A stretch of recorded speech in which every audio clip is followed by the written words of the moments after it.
Part 1: The Parking Lot. You are 24 years old, sitting alone in your car in the parking lot of an office building you will never own, eating a turkey sandwich you made at home because the cafes nearby charge $15 for lunch, and 6 months ago you calculated that buying lunch every workday quietly drains almost $4,000 a year. Ever since then, menus have stopped looking casual to you. Every price tag feels permanent.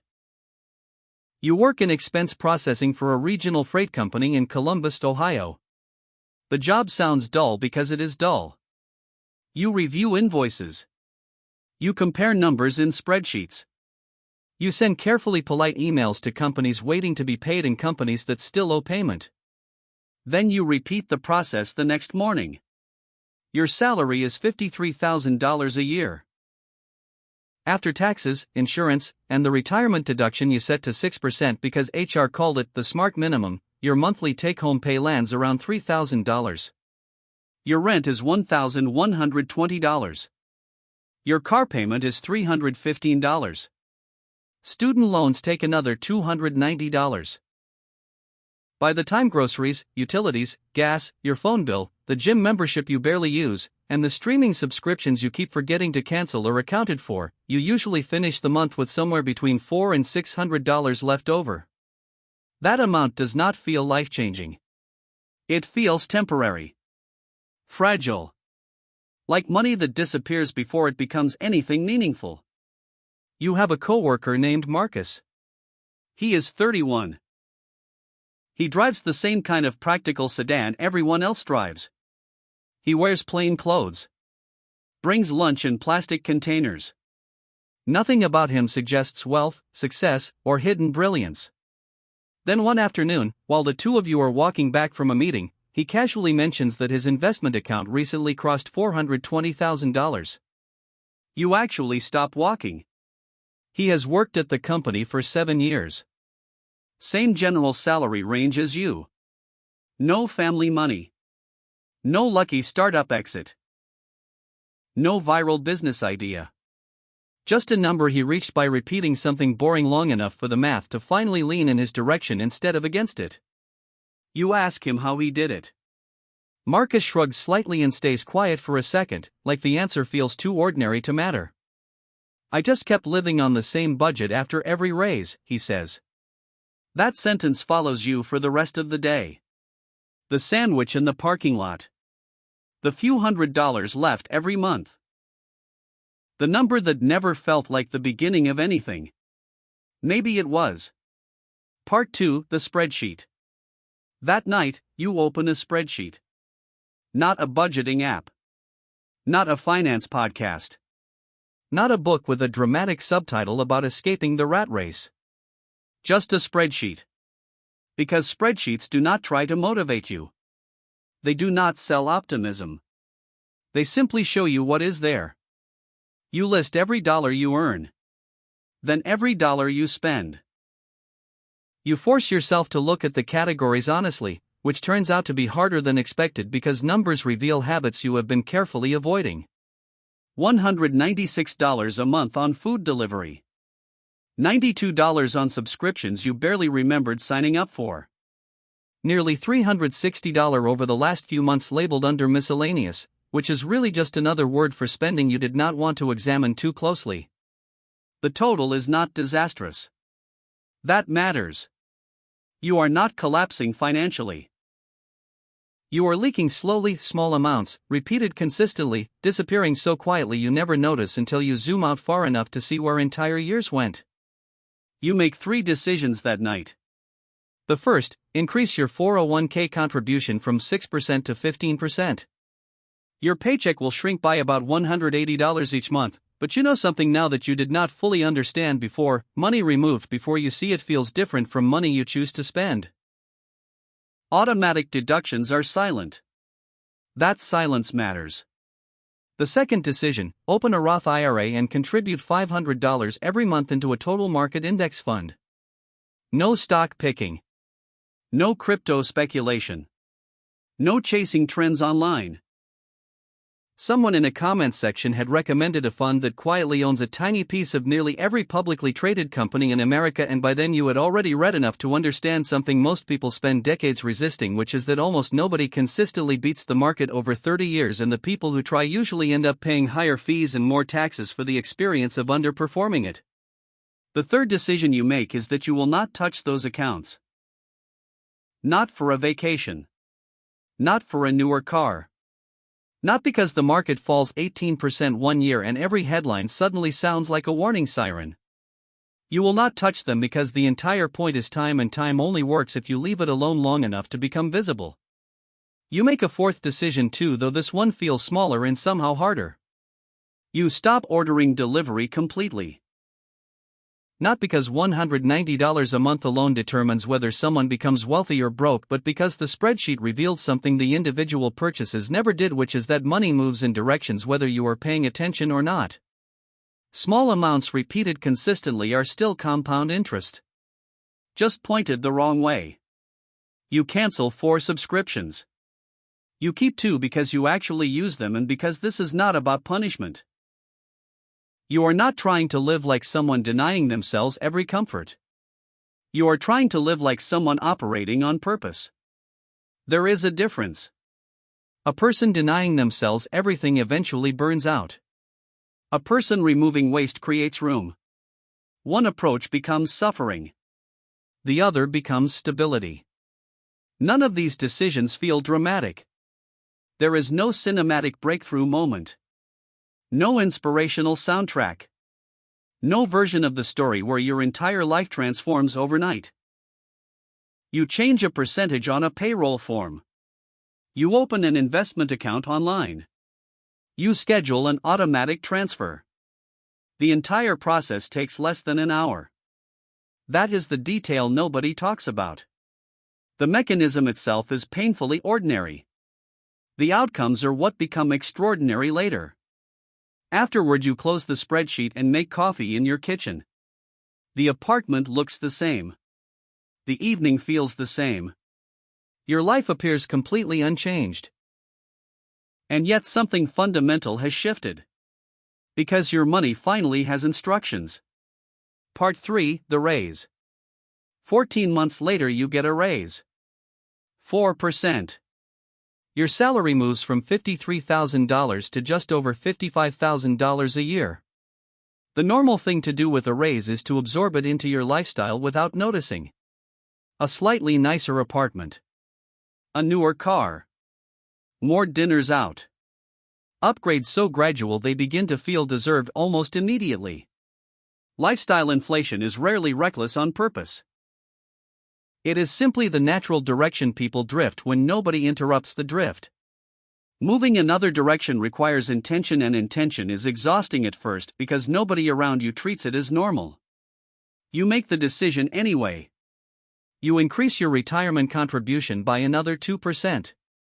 You raise your Roth IRA transfer by $75 a month. Everything else stays exactly the same. Same apartment. Same car. Same routines.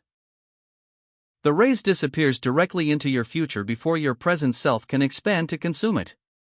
You notice the extra money for maybe a week. Then your brain recalibrates and life continues. The pattern repeats itself in year 3. You get promoted. Senior Accounts Payable Specialist.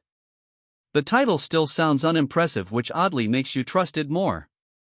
Your salary climbs to $61,000. Again, you run the same play. Increase contributions. Keep expenses stable. Ignore the urge to upgrade things that still work. Around this time, you go to dinner with a group of college friends. Someone works in finance now and talks about stock options like they are lottery tickets waiting to happen. Someone else just bought a house in the suburbs, which sounds exciting until you mentally calculate what the mortgage probably costs every month. The conversation unfolds the way these conversations always do. People presenting updates that are secretly comparisons. You feel something uncomfortable settle into your chest for a moment. Because from the outside your life does not appear to be accelerating. You do not have luxury vacations posted online.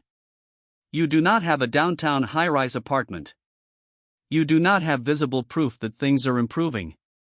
What you do have is nearly $15,000 invested quietly in accounts nobody at the table can see. Your net worth is growing faster than some of the people spending an extra $500 a month for better views and newer countertops. But you do not say any of that. Because wealth that is still growing usually looks unimpressive in public. So instead you nod through the conversation and order the cheapest thing on the menu without apologizing for it. The chicken plate arrives and you barely notice it. Mostly you listen. You drive home afterward in the same aging sedan. Park in the same apartment lot. Walk up the same stairs. Then you open your investment app because you are the kind of person who checks on purpose now. Not obsessively. Not every morning like it is a scoreboard. You review the accounts once every quarter because systems matter more than emotions, and today happens to be the day. The brokerage account reads $43,000. The 401k reads $61,000. Combined, $104,000. You are 28 years old. You have been doing this consistently for 3.5 years. The number feels surreal and strangely ordinary at the same time because there was never a dramatic breakthrough moment attached to it. You built it the same way bricks become a wall. One ordinary repetition after another until eventually the structure exists whether you noticed it forming or not. Compounding has stopped being an abstract idea from finance books. It has become something tangible in your actual life. You close the app. Brush your teeth. Go to sleep. Part 4, the drop. Then the market falls. Of course it does. This was always part of the deal, even if nobody emotionally experiences it that way in real time. Because it does not feel educational when the accounts you spent years building suddenly lose $20,000 in a month and a half. You are 30 now. Your investments had climbed to $181,000. Then they become $160,000. Then $148,000. Every financial headline suddenly uses the word crash because fear attracts attention and attention sells advertisements. The entire culture begins vibrating with urgency. Do something. Move money. Protect yourself. React. You do nothing.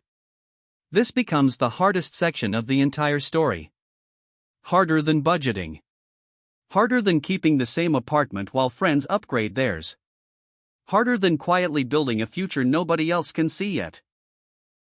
The hardest part is watching the number shrink and refusing to interfere with it. Because understanding volatility intellectually and tolerating it emotionally are completely different skills.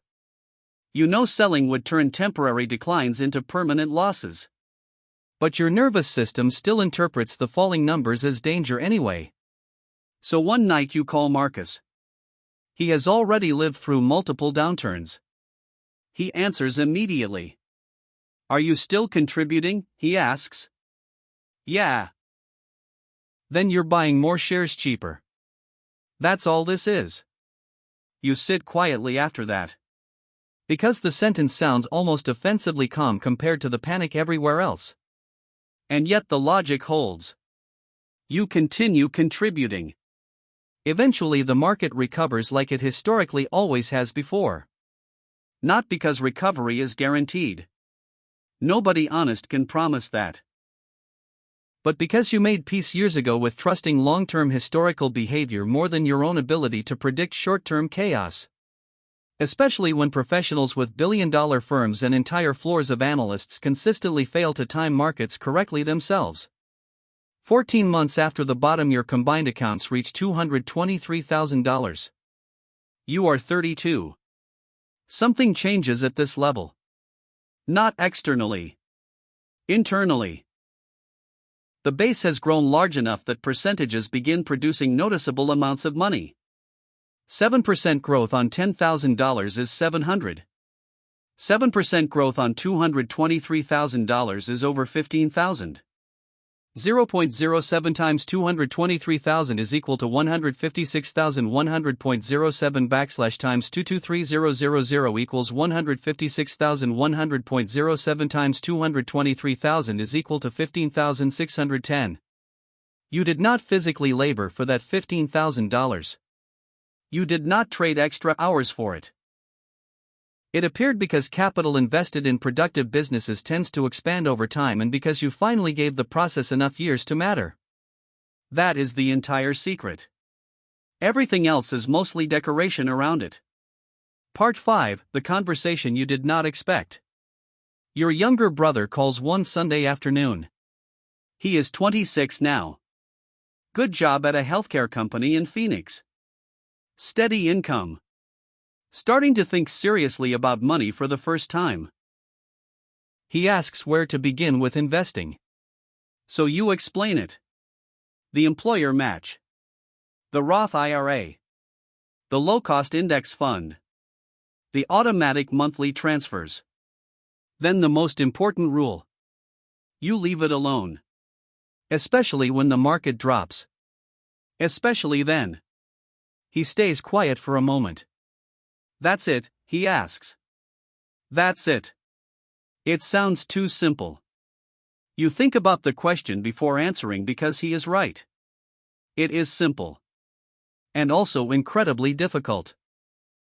Because nearly every system around you is designed to encourage the opposite behavior. Advertising. Social media. Status culture. Comparison. All of it constantly pushes toward spending now and thinking later. Every signal about what success should look like in your 20s and 30s points toward visible consumption. Better apartments. Newer cars. Vacations documented online. Upgrades that can be photographed and displayed. Almost none of those signals point toward invisible ownership quietly compounding in the background. The car that announces success before you even step out of it. The apartment that communicates taste and momentum. The vacations that prove you are enjoying life instead of merely surviving it. None of this is evil. The culture is simply pointing in one direction. And you made the decision to point yourself somewhere else. Simple and easy are not the same thing. You tell your brother to open the investment account immediately while the motivation still exists. Before Monday arrives. Before work resumes. Before life fills the empty spaces where intentions usually disappear. Because most financial plans do not fail intellectually. They fail in the delay between deciding and acting. He opens the account while you are still on the phone together. Sets the automatic transfer to $200 a month because that is what his budget allows right now. Will this actually work? He asks. You glance at your own accounts. You are 35 now. The balance is $478,000. Yeah, you tell him. It will. Part 6, the number. You are 38 years old when your investments finally cross $1 million. You are sitting alone at your kitchen table when it happens. Your salary after years of raises, promotions, and a few carefully chosen job changes is now just under $80,000 a year. Not executive money. Not startup founder money. Not the kind of income people online usually associate with becoming wealthy. You still drive practical cars. You still compare prices at the grocery store. You still live in a 2-bedroom apartment, though eventually you upgraded to one with a balcony because one year you decided the extra $150 a month genuinely improved your daily life. And that mattered. It was one of the few upgrades you ever made intentionally instead of automatically. You open the app. Look at the number. $1 million. Then you place the phone face down on the kitchen table. Because strangely it does not feel cinematic. There is no emotional soundtrack. No sensation of crossing a finish line. No external confirmation that your life has entered a different category. The city outside sounds exactly the same. Your building remains exactly where it was yesterday. The coffee you brewed this morning tastes no different than it did the week before. Nothing changes.